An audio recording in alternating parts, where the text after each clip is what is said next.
For years, I have made a huge mistake that I would like to clear the air about. I have been using the word monkey far too generally. It has come to my attention recently that it is no longer politically correct to use the term monkey to describe primates of the ape variety. I've committed this microaggression against chimps and gorillas alike, and I would just like to publicly say that I'm going to keep doing it. Today we are reviewing Primate, and I'll tell you what, all these monkeys look the same to me.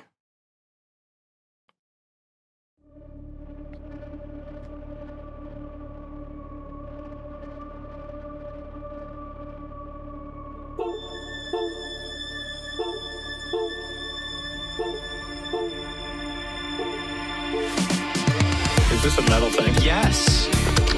Little taste. David, what is this? Pretty thick. Break. I have to kill a lot of people. Just tell me what you want me to fuck. I have big tits and a tiny vagina. Oil me up, daddy. I can't believe that Bryce prefers big tits. Mistletoe alert. This is butt country. This guy was a real jerk. How long can Hugo being pregnant? Chomp, chomp, chomp, a chomp. Oh, I'm just such a dick, David. Okay, everybody, put on your corpse handling gloves. Ew. Hoodie Picasso. Hello, everybody. My name is Max. And my name's Bryce. Dude, I'm switching that. That was a bad idea from the beginning. And this is Horror Movie Talk. We're a silly and opinionated horror movie review show. New releases always get priority, but we also review older horror movies, both good and horrible. Don't expect a full recap, but strap in for some hot takes as we dive into what we liked and hated about the movie. Make sure you rate and review anywhere you're listening. That means Apple Music, Spotify, YouTube. Check out horrormovietalk.com to find links to our socials, or call 682-253-4468 and leave us a voicemail. We just went over our voicemails last week, 2 weeks ago now, so we're in need of some more. Fill it up. We've got a great show for you today. We will be reviewing Primate, the new theatrical release. We start out by giving a spoiler-free synopsis and review. After we give our score, we'll jump into the spoiler section.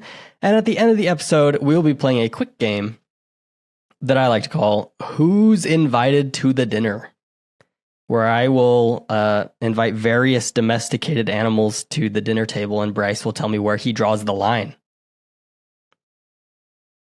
Who will you dine with? Have you been just saving this one just for Primate? No, I came up with this for this. But, well, there's a reason I came up with this, and it's because if you would sit down at the dinner table with a family who owns a chimpanzee, you're insane. Ooh, yeah, okay. But let's get into this movie, this little movie that we got here today. Primate can be found in theaters right now. So if you want to go see it, because it's probably not going to have a long release time. Primate is about a college student named Lucy who comes home to her family house in Hawaii, along with a few of her friends. But this is no ordinary house, for it is home to humans and apes alike. Lucy's father owns a pet/member of the family named Ben, who is a fully grown chimpanzee. I'm sure without explaining any more, you can already tell where this is going. When the father leaves for an important book signing, Lucy and her friends are left alone as Ben starts to act weirder and weirder, showing signs of rabies. By the time her father comes home, their fate may already be sealed. The setup for Primate is very basic and has been done time and time again using various animals. If you recall movies like The Shallows or Crawl, then you know all about Primate. But what separates this movie from the others is the many different ways chimpanzees can kill you. With a shark, you basically got one move. They bite. Mm-hmm. Chimps, on the other hand, bite, beat, rip, and tear. And you can be sure to see all of those in this movie. And this is every bit as horrifying as you can imagine. Within the first 5 minutes of the movie, I was fully bought in and honestly extremely tense throughout the whole film. chimps are terrifying, but they also fit this weird slot in the uncanny valley where they're sometimes extremely cute and hilarious. I don't think seeing a chimpanzee on screen will ever cease to amaze me, and I'm totally here for it.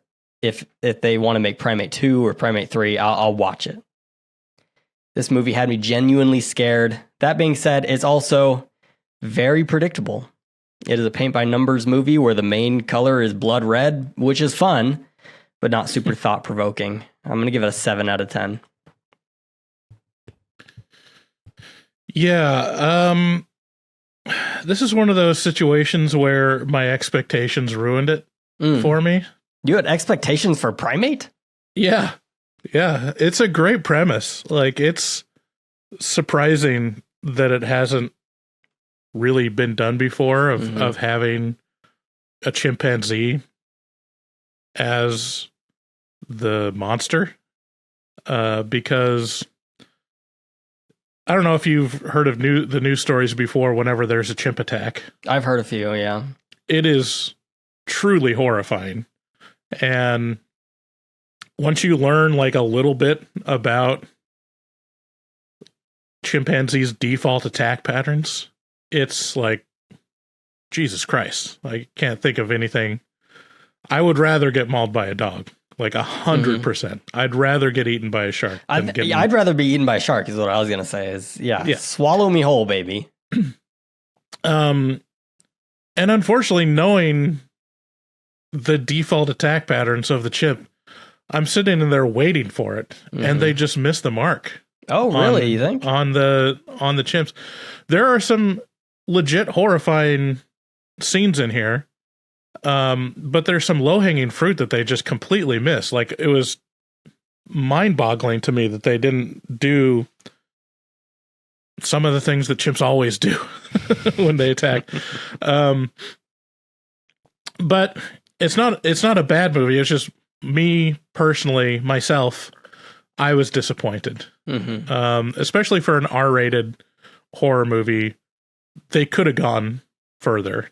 I think they went pretty far.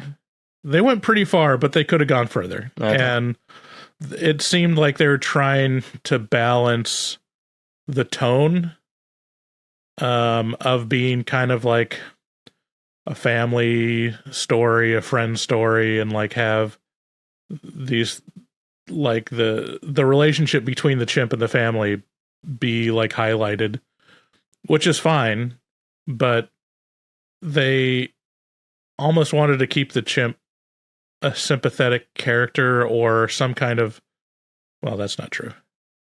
They wanted the family to be the sympathetic character. And really the answer is, no one should own a chimp. No one should have a chimp as a pet. And anyone that does that is crazy and is wrong.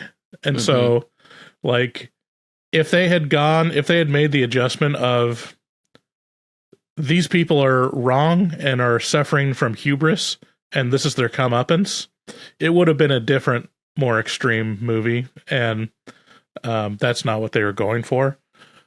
But as far as like a paint by numbers monster tale, it's fine. It's good. It's what you would expect. It is unfortunately a blatant ripoff of Cujo. And when I read an interview of the director, he even says as much. Like, and originally the screenplay was a dog, which colors it. Like they switched it to a chimpanzee, which was a great choice. But I think that's what explains to me why they missed some pretty obvious to me, like chimp attacks, because they're originally dog attacks, you know? But yeah, I mean, have you read Cujo or seen Cujo? Not yet. In fact, I've been on a Stephen King kick, and I've been reading about a book of his a month.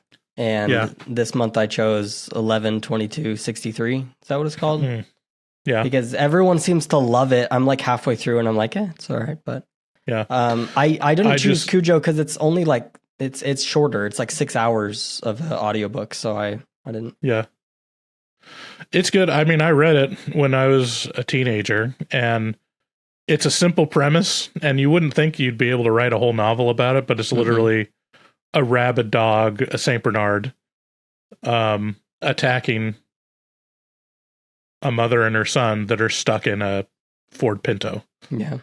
See, dogs so are... it's literally like the stuck in one place and they can't escape because there's a rabid dog, and they do that in this movie, except it's a pool, which is an interesting idea. But anyways, this is all to say, personally, I was disappointed in some of the opportunities missed in this movie. Other than that, it was pretty average, so I give it a 4 out of 10. 4 out of 10. Wow. See, if it wasn't for how brutal the kills are, it would be a lot lower for me. Like, the characters, the family dynamic, the setup is not good. Right. It's just fine. But the kills, I was really scared. I was sitting there, like, my heart was racing, and I was freaked out. So that's what really bumped it up for me. Yeah. Dogs are interesting. I mean, I would have given it a 5 out of 10 if it weren't for my personal disappointment and missing some. And I'll get into that in the spoilers, what specifically I thought it was missing. See, it's very nitpicky on my part. The difference between this and Cujo is, like, I will always have sympathy for dogs because they seem very much like, I will be the sweetest animal unless you treat me wrong, or if I have rabies. And then I will kill you. And that's not their fault. Chimps, on the other hand, I feel like will just snap. Now, this one, he does get rabies, but I feel like chimps just snap. So there's a little less sympathy for me. Yeah. I mean, dogs just snapped. All animals can just snap. Yeah, it's that's just fair. Is the animal 5 times stronger than a full-grown man, or does it have sharp teeth and that's it? You know. See, my dog is a big dog, and if he were to attack, it would be bad. But the one saving grace is that I know I'm stronger than him. Like, I could wrestle that thing to the ground and choke him out. Easy. Yeah. I mean, that's my thing with cats is, like, no matter how, like, vicious a cat gets, you're just going to get some scratches on your arm. Like, it will never do any damage that's, like, super significant other than, you know, maybe getting an infection. But unless you die, and then they'll eat your face. Yeah, but dogs will do that too. Like, I hate that. Like, well, when you die, cats will eat you because they don't care. A dog is going to eat your dead body if it's starving. Like, I'm sorry. It's going to happen. But yeah, like, a cat can't rip a chunk of flesh off of you. No. Like, that's just not going to happen. But any dog can, you know, like, well, maybe not small dogs, but like, there's news stories of, like, golden retrievers eating babies, and that's it's like horrible. a surprise. Yeah, it's like, these are animals, so no, whatever you do, you're still fucking around with nature, and be prepared, you know? Well, it's strange because we continuously breed them to be dumber and more docile. And for the most part, that works out really good for us. And then every once in a while, like, the dumbness overrides, and it's like, I've completely forgotten who you are and what my role is in this family. Right. I'm gonna eat you. Tasty baby. All right. Let's get into this mid-roll. If you're listening to these commercials, you should know that you don't have to, because on patreon.com/horrormovietalk, we have a tier that allows you to get ad-free content. We also have myriad amounts of bonus content in the form of a different podcast, as well as a bonus episodes that we post on there called Pretentious Reviews. And so if you go over there, you will not be disappointed. You will be enthusiastic about how much you are getting for your buck. Also go to horrormovietalk.com/shop. There you can get hats, hoodies, shirts, and stickers, and all sorts of stuff with our logo on it. We just passed the holiday season, but it's not too late to buy your loved ones a gift. Also check out our resident artist, Dustin Goebel.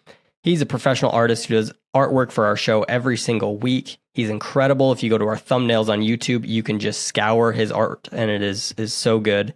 And he has his own artwork, his own project that he's doing called Forayan, which is tagged in our Instagram. So if you go over there onto his pictures, you will see Forayan, and it is a medieval sci-fi comic strip or graphic novel, I should say, which is really good. He also takes commissions for artwork from HMT fans, so contact him at DGOEBEL00 on Instagram and make your artistic dreams come true. And let him know that we sent you over there. If you want to hear your voice on the show and give us your opinions on movies or the podcast, call 682-253-4468. Thanks again for listening. Let's get into spoilers.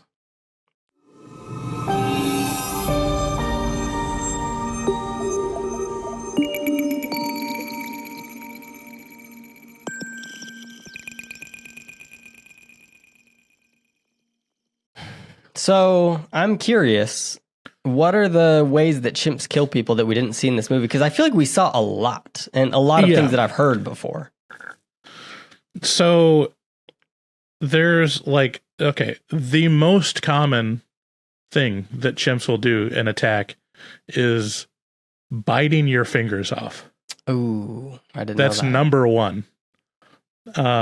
They will. So here's like the attack pattern: biting like your fingers off, like ripping your hands off, your feet, biting toes off, your eyes, just your face in general, and your genitals, like testicles. So they like to find the small parts and rip them off. I mean, they're primates, and they know.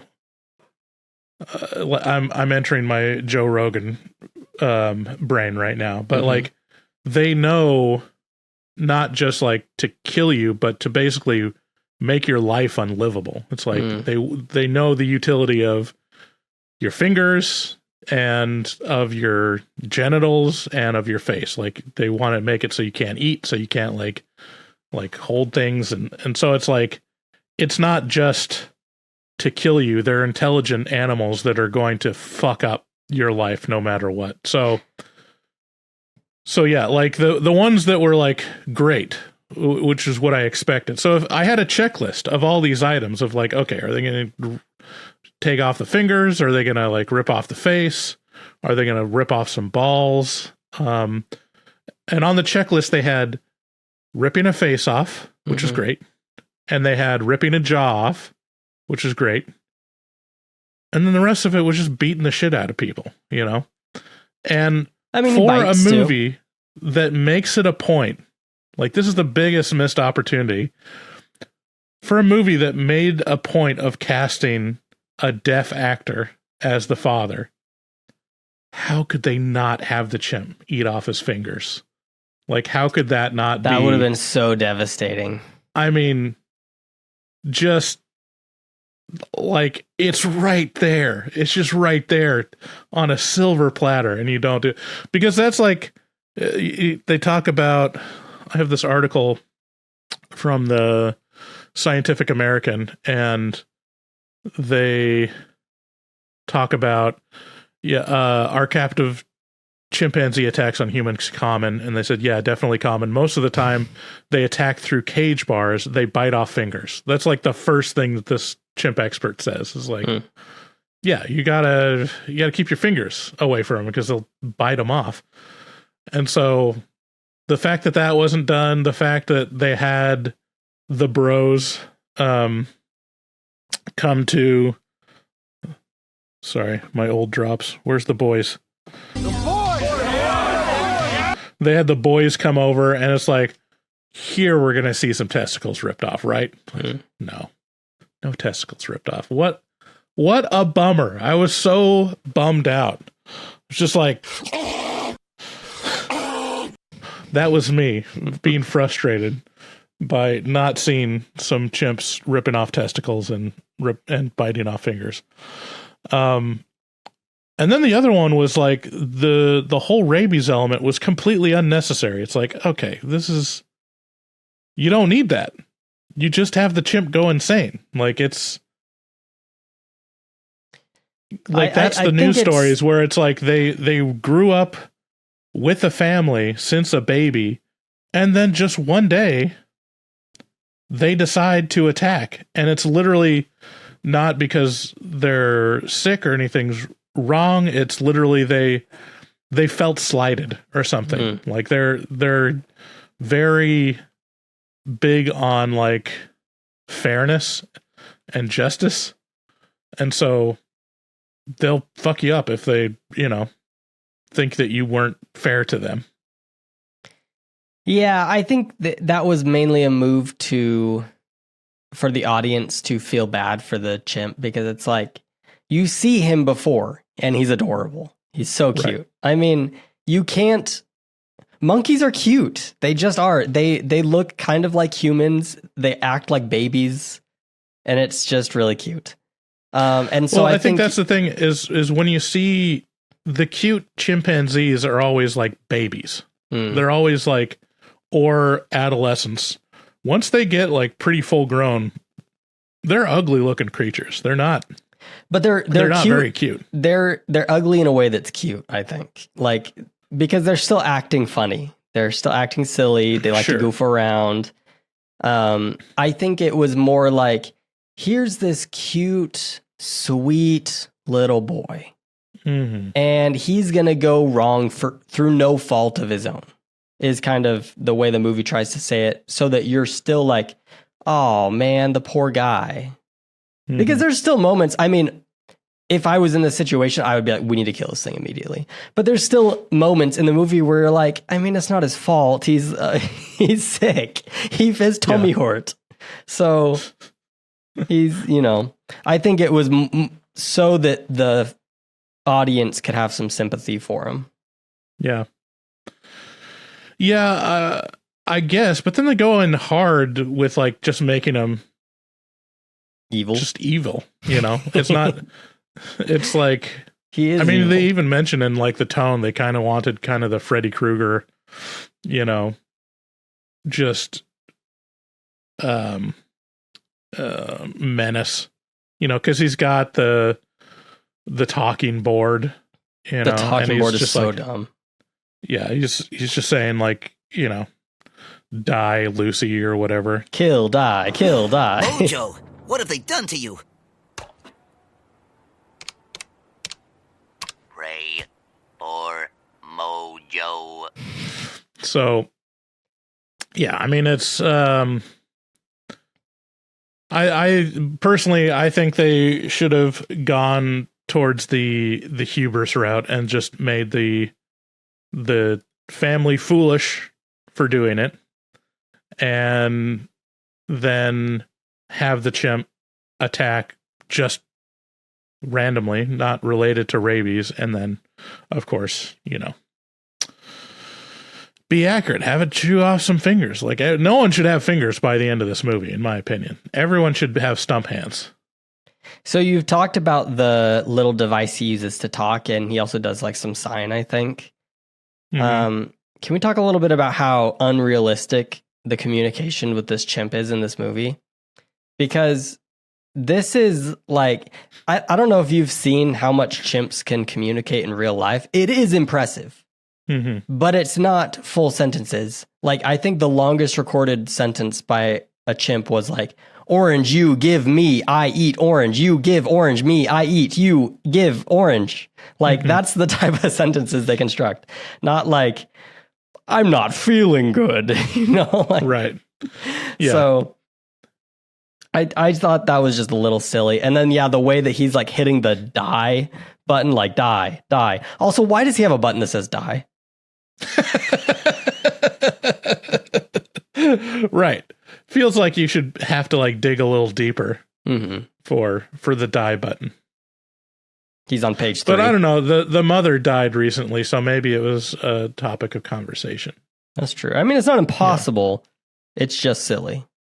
Yeah. And it's also, it kind of took me out of it when he's just hitting the die button. It's like, okay, is this supposed to be scary? And also, why would he do this? Right. He's sick. They're making him evil. So the opening scene really, like, I was bought in because we see a chimp in a cage just kind of crying. And then a doctor comes in and he's like, I'm sorry you're not feeling good, bud. I'm going to give you a little shot. It's going to make you feel better. It's going to be awesome. You've done this before. You can do this. And the chimp like hides in a corner. And you know, when the doctor approaches that little dark corner, he's going to get pulled in and die. Right. What you don't know is that as soon as he gets pulled in, you get a close-up shot of him screaming while his face is being ripped off. And it is visceral, and it is face off. It is like when you start, he has like a clump of skin in his hand, and he's just slowly peeling back, and it is, we've talked a little bit recently about how much facial trauma there was in 2025 in the movies. And it looks like they're just continuing it because it is so scary. Anything to do with the face is bad. Yeah. How did you feel about that opening scene? It showed promise. I was pumped because that was what I was looking for. I was looking for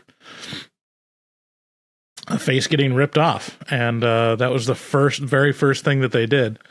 So it was great. I mean, we could have had more of those, honestly. Like everyone by the end of the film, that if they were attacked by the chimp, they should not have had faces.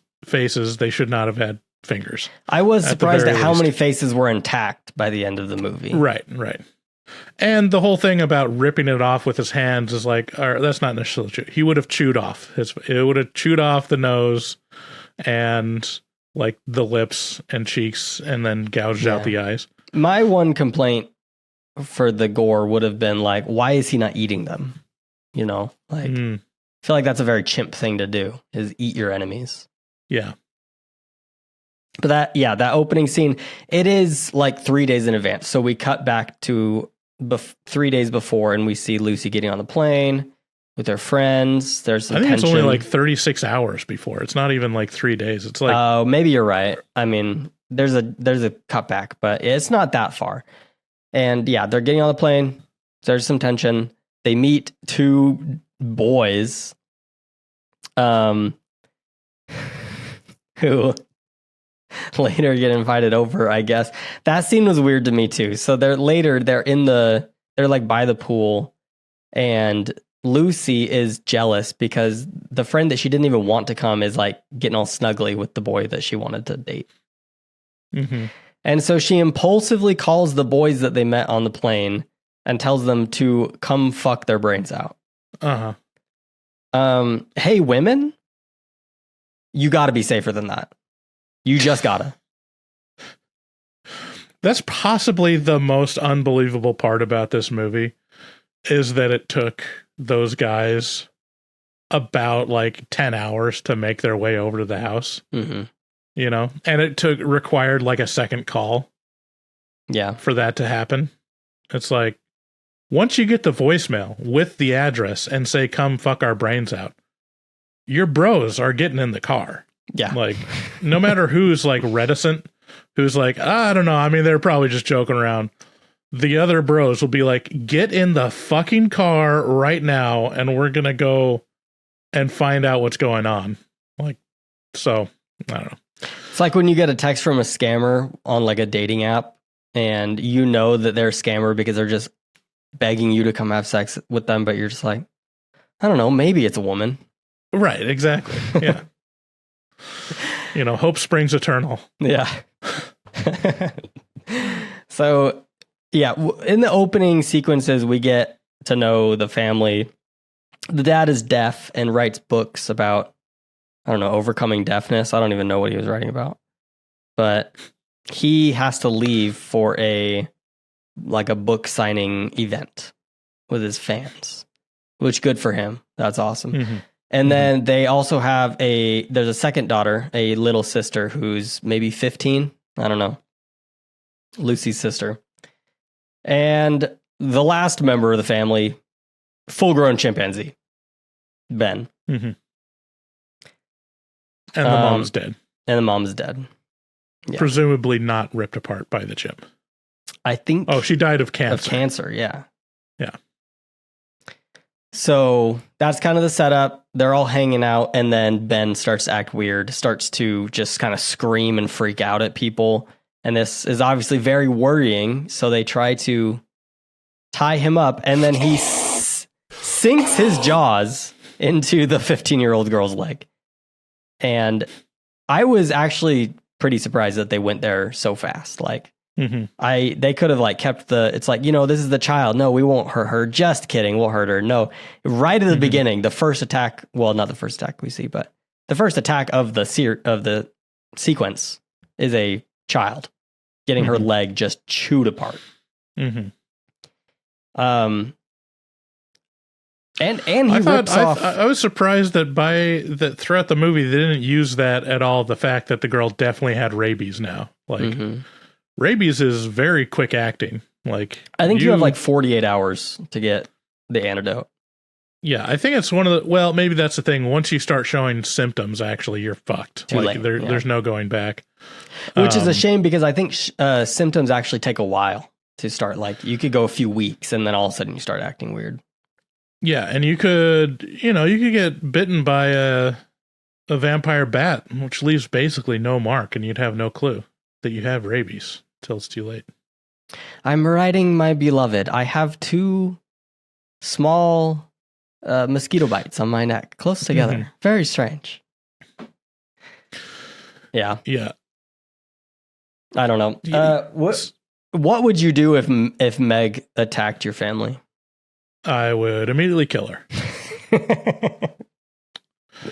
Yeah. Once like Meg like actually bit someone and broke skin, or attack someone like in a vicious manner, and not like, if you have a dog, like if it's got a bone that it really likes and your kid's young and trying to take the bone away or something and it snaps at him, it's like, all right, well, you're kind of asking for that. Like there's some animal behaviors that you're like, okay, I mean, just know what you're doing around a dog and you won't be, in danger if you understand a little bit of body language and stuff. But if it's a situation where it just goes rogue and attacks someone, or just like looked at someone and was like, I don't like the way they're walking, and then just starts viciously going after them and biting someone, like, yeah, I would have no qualms about putting my pet down. Yeah. Like once it crossed that line. And I think that's kind of like any news story where I hear a dog attacks another person, I'm like, well, you just got to put that dog down. Like that's the rules, I think that I would have no mercy. Like, I don't care how much you love that dog. Like, once it attacks someone like that, it proves that it can do that again, Yeah, I don't know. There's some gray area there. Like if you're on a walk and your dog is just having a great time and then some stranger goes to pet it and he snaps and breaks skin on the hand, like, are you going to put it down? No, I think that would be the latter, or the former. That's more situation like, don't touch my dog. Like, yeah, obviously don't fuck with dogs, or like, don't like be aware of what dogs like and what their body posture is. But like, if you're walking along and, some person's walking by and you've got them in the leash and they start going nuts and then pull away from the leash and chase down and maul someone, like, yeah, you got to put that dog down. Like, it's not like, oh, he's never done this before, he's such a nice dog. It's like, no, he's a bad dog. He's a vicious dog that just attacked someone. That is a bad dog. You need to put it down. Like, that's like, everyone that's terrible at raising animals, like, always says, oh, he's so sweet, this isn't what he's like. It's like, no, you're a bad pet owner and you've raised a bad dog. So I don't care what he does around you, it's like the proof is in the pudding. So yeah, I'm usually, like, as much as I love my pets, I'm pretty unsentimental about like reaching the point where you're like, yeah, we got to put it down. If a cat starts like shitting around the house, instead of in the litter box, you're like, well, it seems like you're old enough. like let's take a trip down to the vet. You know, once it becomes like inconvenient enough, like if you, like I had a cat where it's, you know, I had like kidney failure or something. And it's like, well, you could keep it alive by giving it daily shots, you know, and it's like, no, thanks. She's had a good life, you know? Yeah, our cat had diabetes and was struggling by the end, and like would put its front paws in the litter box, but the rest of his body is still hanging out and just start pissing on the floor.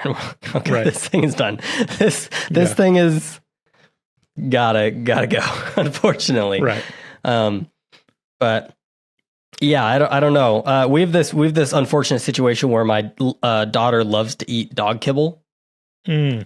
And anytime she gets a chance, like if we leave the dog bowl out, she will munch on that on that kibble. So we have to keep the dog separated from the baby just because she has no manners. She will try to eat their food. She will try to take their toys. But a chimp, you can't really just put up a gate because they have a lot of range. Smart. Yeah. So bites the kid. They all jump in the water because it's told that chimps can't swim. Also, there's this weird... Or they say specifically this chimp can't swim, which is also another thing where it's like, then you don't need the rabies element. The whole thing with the rabies element is it's got a fear of water. And it has like hydrophobia. That was so something why I didn't also understand. say that this chimp can't swim, you know? So do all animals with rabies fear water? Yeah. Oh, I didn't know that was a thing. Like I was pretty confused when it was trying to explain that to us. What about well, it? That's the first text in the entire movie is explaining that. I know, but I just never heard that about rabies, that like it was so hydrophobic centered. Yeah. Like it's the thing that sets them off, I guess. Yeah, this is... Oh my gosh. You want to see what it looks like when someone has rabies and they're trying to drink water? It's horrifying. Here, let me see if I can... They're just trying to get a drink of water and they're like, they can't do it? Yeah. I can only find shorts. Well, we'll do this.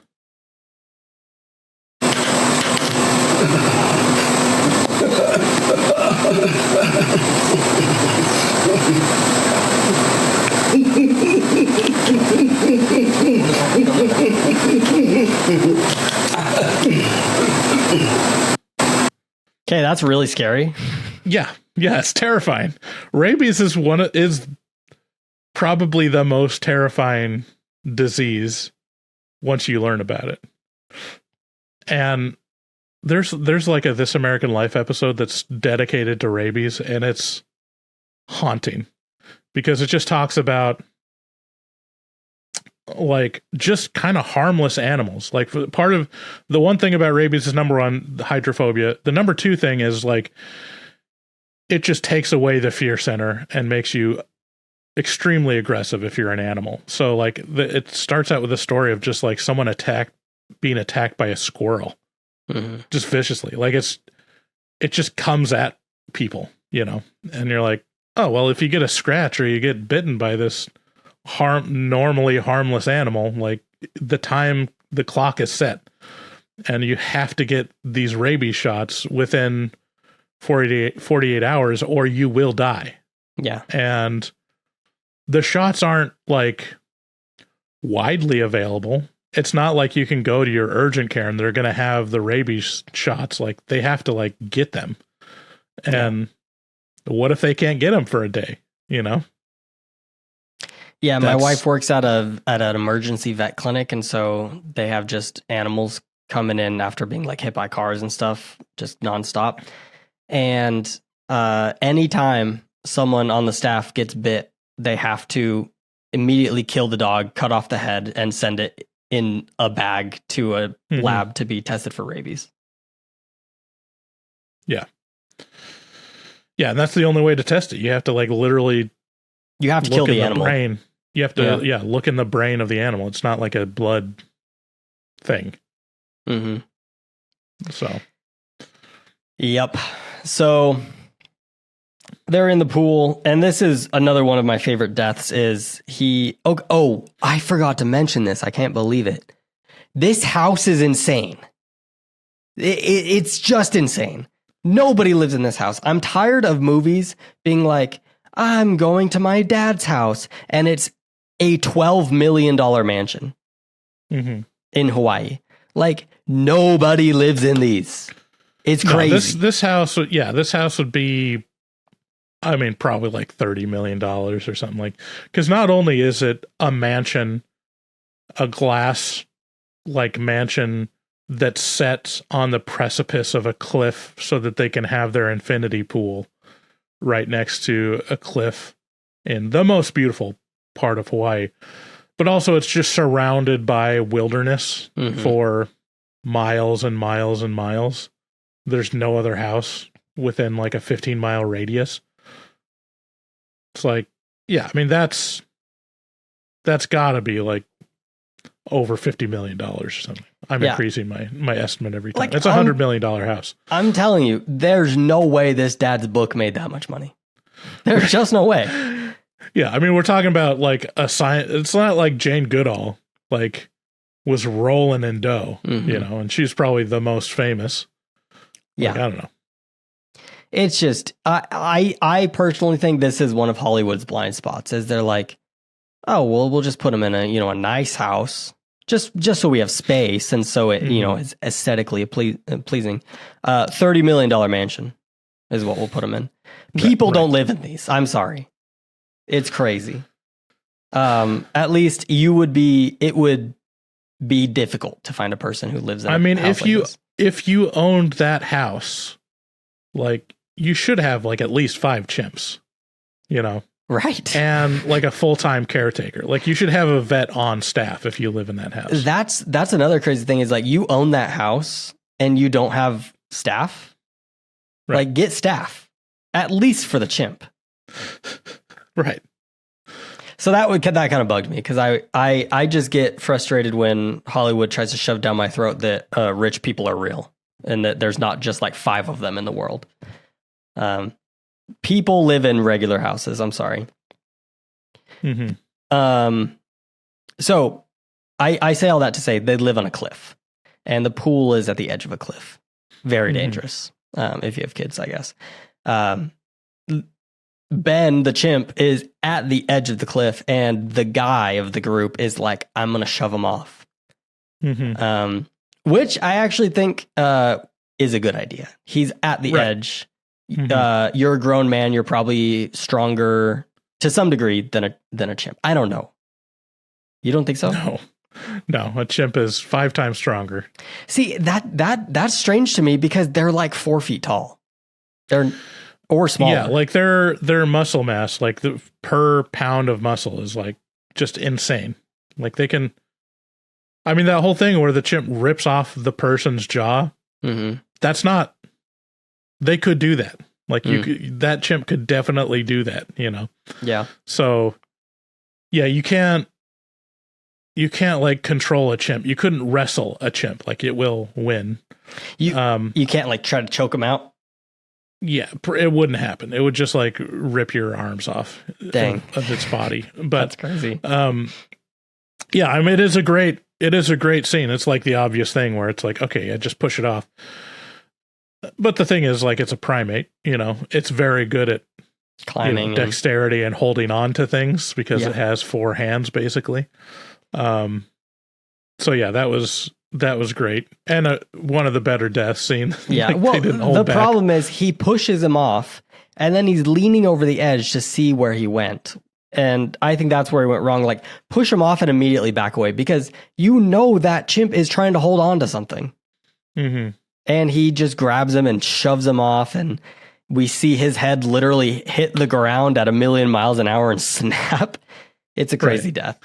Yeah. And then, we get some scenes. This is kind of where the movie finds a lull a little bit, where it's like, we know we need to have a few more death scenes, so we're just going to have them try to escape the pool a few times. And they do, and there's more death scenes. One girl has her head absolutely bashed in with a rock. Another escapes, almost gets to the car and just has the wrong car keys. Yeah, picks the wrong car. And yeah, so he gets in and kills her. And that was one where we see him beating her for like a good minute.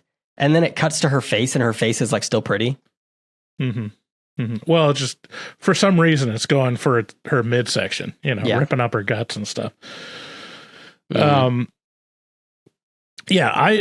This is another thing, like, because it showed the chimp had the key dongle for the car that she was in, mm-hmm. and could unlock it. I don't know if you've ever played this game with your wife, but I'm pretty sure I could have kept that chimp out like indefinitely. Like, just keep locking it. Yeah, pretty quick on the draw. Like, you got to time it perfectly, and I don't think the chimp would be able to be like, boop, boop, clunk, like open the door immediately. See, I like to do this thing where my wife is reaching for the handle to get in, and I just back up a little bit. Right. Yeah, that's a great one. So maybe they have to be pushed to start. These are like new cars. Mm-hmm. So the car gets near, you press start, and you get out of there. Or right. The car keys. I mean, you could get like 20 feet away, right, at least. Unfortunately, this one wasn't a push to start, so that couldn't happen. But she dies. We get the guys, the boys, coming over, and their deaths are just great. I don't know if you felt this way too, and maybe this is inappropriate to say, but these guys coming over to the house and just like feeling like they own the place and walking around, even though they mm-hmm. haven't seen anyone yet, reminded me so much of that story Sydney told where like she went to this house with guys and it turns out they didn't even live there and she didn't know whose house that was and they had to leave. Yeah. That was interesting situation. So that's all to say, girls, ladies, they, thems. Don't get into those situations. Don't be just calling up men you don't know to come over to your house. And their deaths are... Sinner. You sinner. Their deaths are incredible. Like the jaw being ripped off of the face was so scary, especially how tense that scene was where he's like laying in the bed and the chimp is slowly crawling up to him. That would have been a good one for the nuts being ripped off. I know. How could they miss that opportunity? They could have been like, ooh, someone's, they should have had, okay, I'm going to rewrite the scene right now. Go for it. Boy, the bro is like looking around the house and he finally finds the bedroom with like the gossamer sheets over the bed. And there's a lump inside the bed. It's like, ooh, she DTF. Like she's already in there. Like, I don't care if she's asleep. I'm going to surprise her. He unrobes. He like disrobes. And like climbs into the bed. Who's in the bed? Ben. Like lift back the sheet and it's a snarling chimp in the bed.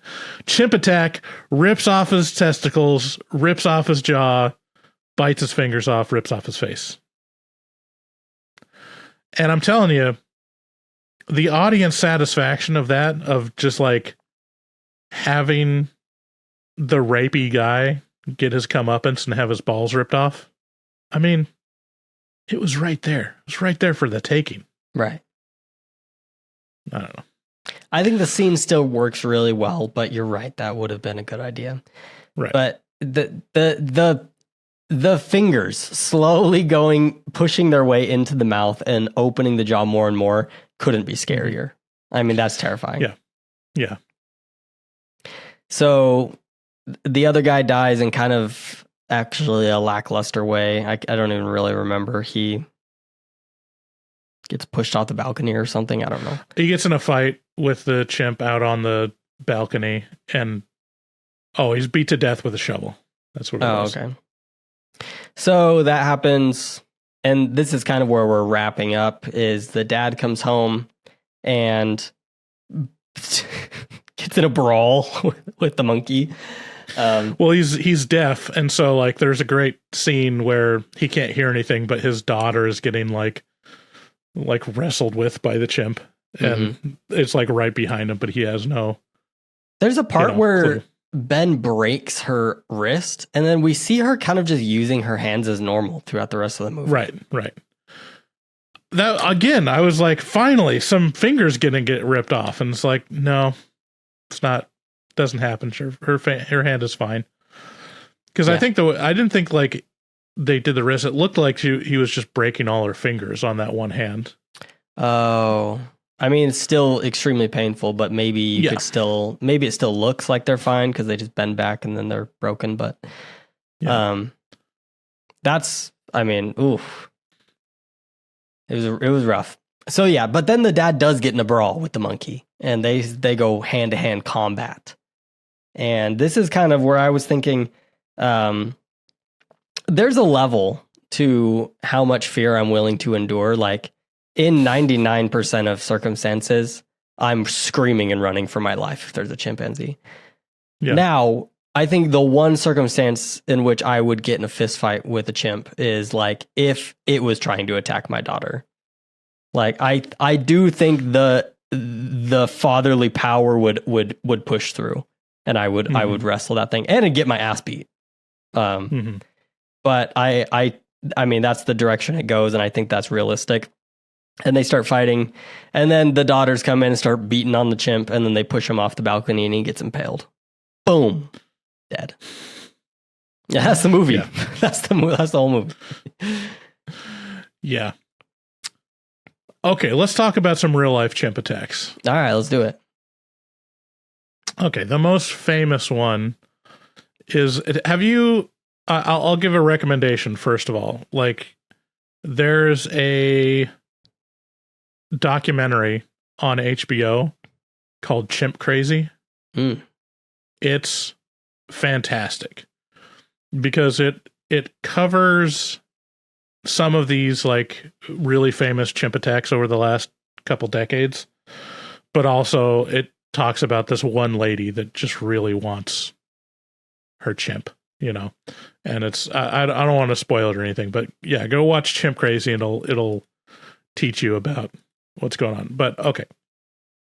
So the one really famous one was this, woman in Connecticut. She was attacked by a chimp owned by her friend. I've heard of this one. Yeah. Yeah. The chimp was 200 pounds, named Travis. It had appeared in commercials and TV and stuff. And like the owner would like take it around town and stuff, you know? And then once it got so old that it was unmanageable, again, this is like the story of all chimps, is like, they're cute when they're babies and adolescents, but once they get full grown, you can't control them, you know, and you can't, and so they need to be like put in cages and stuff. And chimps are social animals. So if like you're go from being the star and being beloved and going around and being social around the town, and then all of a sudden you're in a cage, you know, it's pretty bad. So let me try to remember. So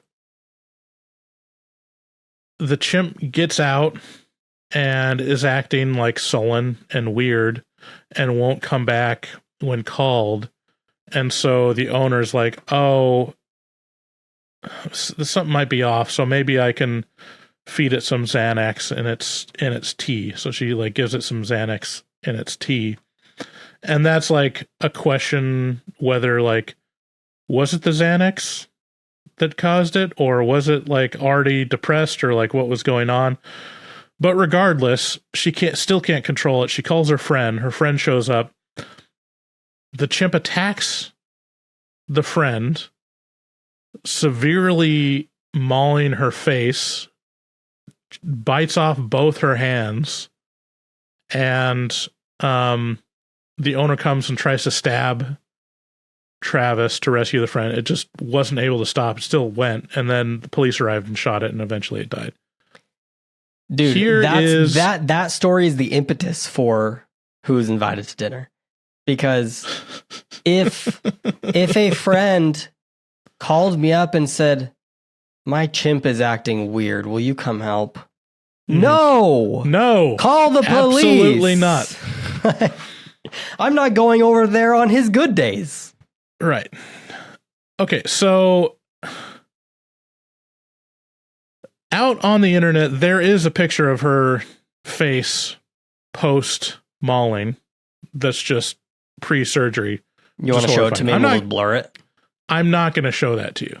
Okay. I will, however, show you the X-ray image of her face, and you can just kind of fill in the blanks. Holy crap. That is a puddle of bones. Yeah.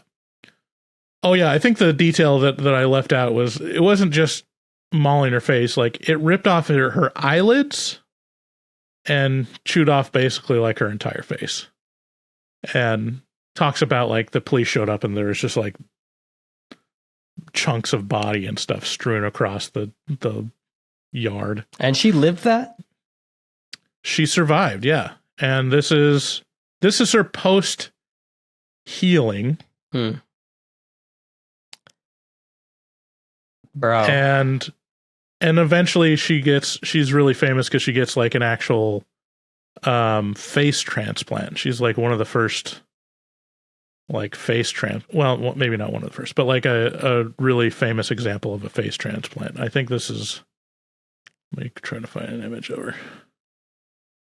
Oh, well, you can't see very well. I mean, you can see enough to see that she looks a lot better. Right.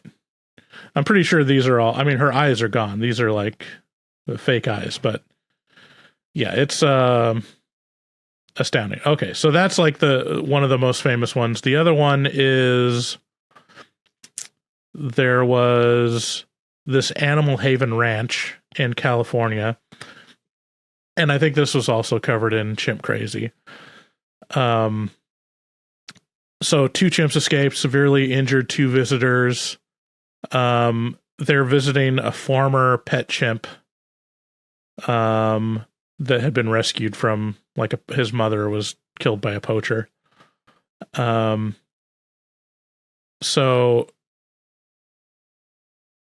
they brought a birthday cake for the chimp, and while inside the sanctuary, 2 male and 2 female chimps escaped their steel cages. So basically what happened was they brought a cake for their chimp, and the other chimps saw that they didn't get a cake and got jealous, broke out and attacked these people.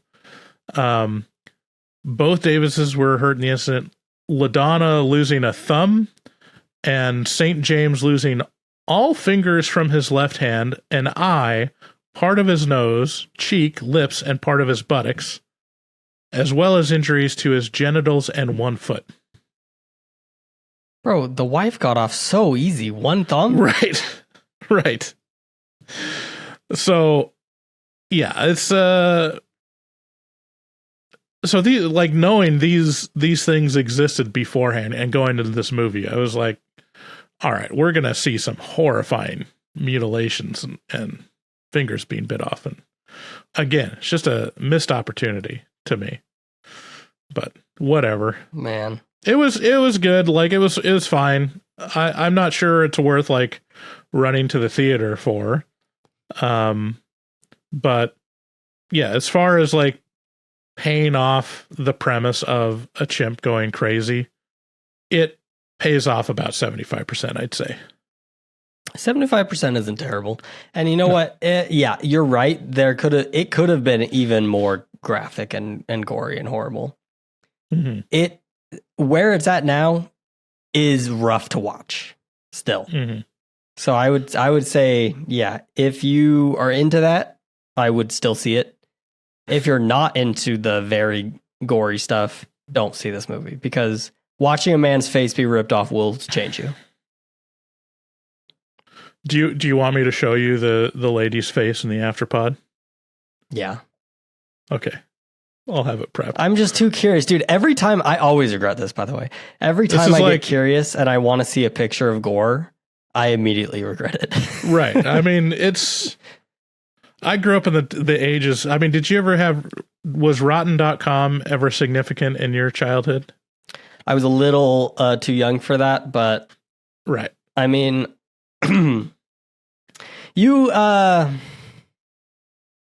I've seen my fair share, and it's changed who I am as a person. Early 2000s was the Wild West when it came to accessibility of horrifying. It was like the early days of virality. So like the stuff that would get really viral is like, hey, you want to see some fucked up shit? Like, and this is the only fucked up shit on the internet. Like everyone would see everything. Like there's so much of it now that it's like just hard to even find it because, you know, there's subreddits dedicated to it. But yeah, back in the day, it was like shared. I gotta get off of this image. It's disturbing me too much. Now I'm actually afraid to see it, to be honest. It's always, I have such a curiosity for that stuff, but every time, me too. You can feel your soul just drop into your stomach, and then you don't feel happy for days. Yeah, see, I'm so dead inside that like it doesn't affect me. Once you've like deadened your soul to it, and you just start seeing meat, you know, and you're like, yeah, that fucking sucks, bro. It's like eventually if you see enough like gore on the internet, you start becoming like a doctor, you know. You're like, you know, when an emergency room doctor sees someone with their arm blown off and it's just smithereens, like they're just like, okay, well, his arm's in smithereens. Let's figure out how to take care of this. And like, they just see it for what it is and not like the shock and internalizing like, oh, what is this going to mean for him? It's like, eventually get to the point where you're dead inside like me. And just like, yeah, that's horrifying. But it's just underlying, we're all just sacks of meat, you know, suspended by bones. Sacks of meat where every single little fiber feels like agony when it's in pain. Right. All right, you've got me in a weird mood. Let's move on to who's invited to dinner. This is a simple game. We're not going to get crazy with that. I don't even have any slides or anything. I'm just going to tell you an animal, and you're going to imagine, okay, your friend has invited you to dinner, but the caveat is this animal is a part of the family and free roams the house. Okay. First one, obviously, chimpanzee. Are you going to dinner? So is it a full-grown chimpanzee or full is it a grown? baby? Full grown.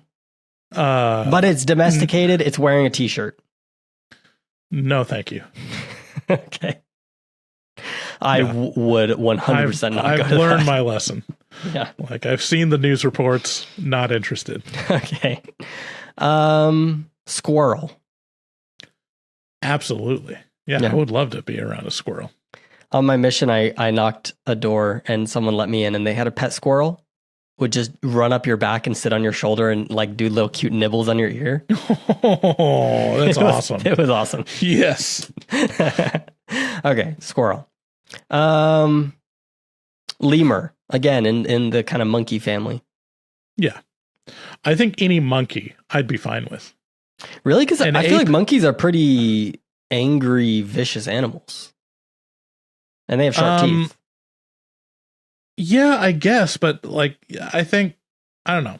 I think if it's domesticated and, you know, it's wearing a diaper or whatever, like I'd trust them. Okay. Most monkeys. If it's an ape, that's different. Apes are too big. Apes are too big. Okay. Okay. Remember, these are all domesticated. Okay. Komodo dragon. Komodo dragon is one of those animals that I don't know enough about that people are really scared of. They can eat goats. Like they will chase down goats and bite their head mid-run and tackle them to the ground and eat them. Yeah. I mean, it's free roam. Yeah, if it's free roam. But he's domesticated. He's never seen a day of the wild, and he has all the meat he can eat. He's happy. You can't domesticate a reptile. Like, people do. People have lizards. I mean, this is the same. I mean, even people that have snakes. Sorry, I'm just not that into you. You know, like There's something about snake people is like, this is going to offend some people. This is going to offend the same people that like Halloween, I think. Like, I think if you like snakes and reptiles as your animals, there's some kind of mental illness that's attached to that. Like, I refuse to believe that there's not mental illness attached to, like, wanting to own reptiles that show literally, like, no emotion. Mm-hmm. They just look like eating machines. I don't know. There's something. I think I find it hard to anthropomorphize reptiles, and so that's why I'm not a big fan.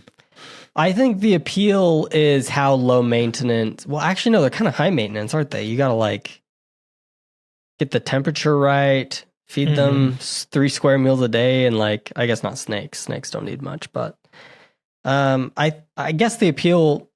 The problem for me is they don't show affection. You know, Right? Like, Who wants to cuddle a snake? right? Like, it's cool in terms of a creature. And yeah, I could see the appeal of like, yeah, holding a snake, like I wouldn't be against it, but having it as a pet, it's like, what are you getting out of this? Right. Like what's missing in your life that this is what you choose as a pet? I don't know. So the comments come at me. Tell me that I'm wrong, but like, you tell me of someone that has snakes, plural, as pets that doesn't have mental illness. And that's pretty broad. I think most people have mental illness, but definitely 100% of people with snakes as pets have mental illness. All right. So you're saying no to Komodo dragon? No to Komodo dragons. Okay. A fully domesticated, sweet, kind, t-shirt wearing black bear. Okay, it's basically the size of a Saint Bernard. Like, I mean, this is where I'm going rogue. I would do it. Mm. I would want to be around a domesticated black bear. I think that would be really cool. Yeah. I would be scared though. I'd be scared if it was a grizzly, you know. Well, a if it was grizzly brown is bear. too big. I mean, it can be done. But yeah, black bear.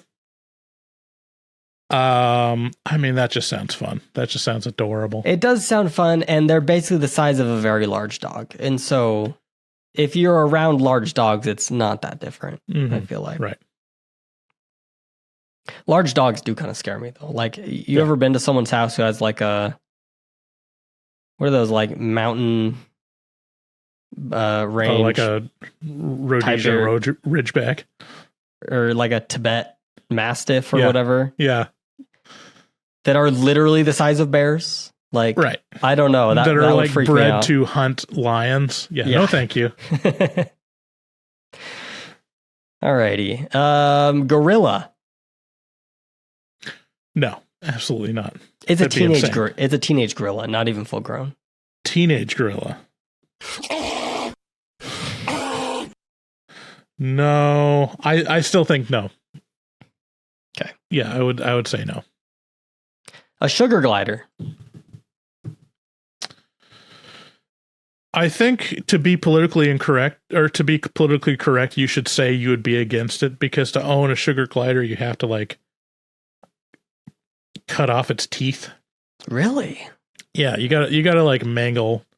It's the same thing as like if you declaw a cat, what you're actually doing is like cutting off the first digit of the finger. And there's like, you have to mutilate a sugar glider to be able to actually have it as a pet. I didn't know that. But they're so adorable with those big cute. eyes. Like, I would love to be around a sugar glider. I don't care if you're, if you've mutilated the sugar glider. It's worth it. It's worth it for those big eyes. Yeah. Okay, the last one is a skunk, and it is totally sweet. Does not spray, except for in extreme occasions. Has it been de-stinkified? Has it no, that would be had cruel. Its glands taken? That would be cruel. Yeah, I mean, it would still stink. Even if it doesn't spray, you'd still smell a skunk. You can smell a skunk from a They mile use a lot away. of candles. Yeah, for dinner? No, I don't think so. Okay. You have, Max, you have like a huge blank spot in this game, and I'm a little disappointed. Sorry. No big cats? 0 large cats? Well, let's talk about large cats. I mean, my brother has a really funny story about a bobcat. He was living in this horrible apartment where the guy below him would just always was like had no job, smoked weed all day, and would ask him for weird favors. And one day he gets a knock on his door, and it's his neighbor covered in blood. And he's like, "Can you drive me to the hospital? I just got attacked by a bobcat." Jeez. So he has to drive him to the hospital. He's like bleeding all over his car. Bobcats are dangerous. Would you go to a house that had a bobcat? Domesticated? It's domesticated, but it's not declawed. Here's the thing. This is my toxic trait. After all the shade that I've thrown at reptile people and, monkey people, my toxic trait is I would go to any house with a cat, no matter what size. Well, like bobcat, like leopard. If someone had a leopard, I would be there right now. Like if someone I knew had a leopard, I would live there. Like they're such gorgeous animals. And like you see videos of like cheetahs and they're purring like a cat. Yeah, that's like, cute. Man, it's awesome. With my wife working at the emergency vet clinic in town, she's seen all the big cats that the town has. There's like 2 of them, 2 families owning large cats.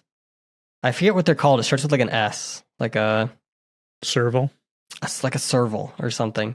They're like, I don't know if you can see my hands. How I don't want to go off the screen, but they're like big, but they're not bigger than like dogs. Like dogs are bigger than them still, but they're just so dangerous. And there's like 2 of them These guys in town. That's cool. Well, there's those, and there's the Savannah cats. Those are like actual cats that you can own. That are kind of crossbred. Those are cool. But yeah, a serval, like that's an actual, like big cat kind of thing. I think I don't know if this was a fever dream or not, but I feel like when I was in Boy Scouts, we went to someone's house and they owned a cougar. Whoa. Like in the ward. I don't know if you can own a cougar. That sounds illegal to me. I remember seeing a habitat. It was like a full grown cougar. And the guy talked about like, yeah, you gotta, you have to assert yourself. If it starts like getting aggressive, like you have to win so that they learn. Owning a big cat has got to be so expensive because what do they eat? Like 3 large steaks a day? Yeah, I mean that's the thing. Tiger King is the other doc that you got to watch for that. But yeah, I mean, come on, how could you? They're adorable. They're so beautiful and cute. They're so beautiful. I just want to pet it. I just want to snuggle. I watched a video of a guy who was hiking and ran into a cougar and just started like slowly backing up, keeping eyes on it the whole time. And it followed him. The video is like 13 minutes long. It follows him like a mile as he's like slowly backing up. It's terrifying. I think I've seen that video. Yeah, it's like, yeah, I would not want to be hunted by any large cat in the wild. But, if it's domesticated, if it's lived in a house and like hangs out on the couch, I think having grown up around cats, like I'd be pretty confident about judging the body language of a large cat. I think maybe that's my toxic trait. Well, and if it gets aggressive, you just have to win. Yeah, you just got to win. Yeah. You got to win over that panther. You got to scare it into submission. Man, all right. Well, that is our episode for today, guys. Thank you for joining us. If you haven't seen Primate, maybe go give it a shot if that sounds like your thing. But if not, that's okay. It should. I don't think it's going to be in theaters for very long, but go check it out if you want. Also, call 682-253-4468 if you want to leave us a voicemail. And we'll see you on the next one, guys. Thank you. Monkey! Good day, sir.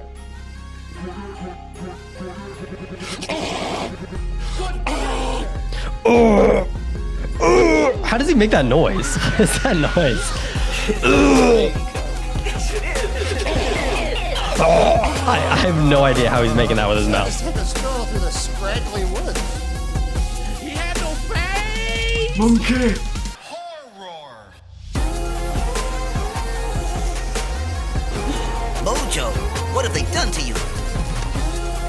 Pray for Mojo. Rain or Mojo?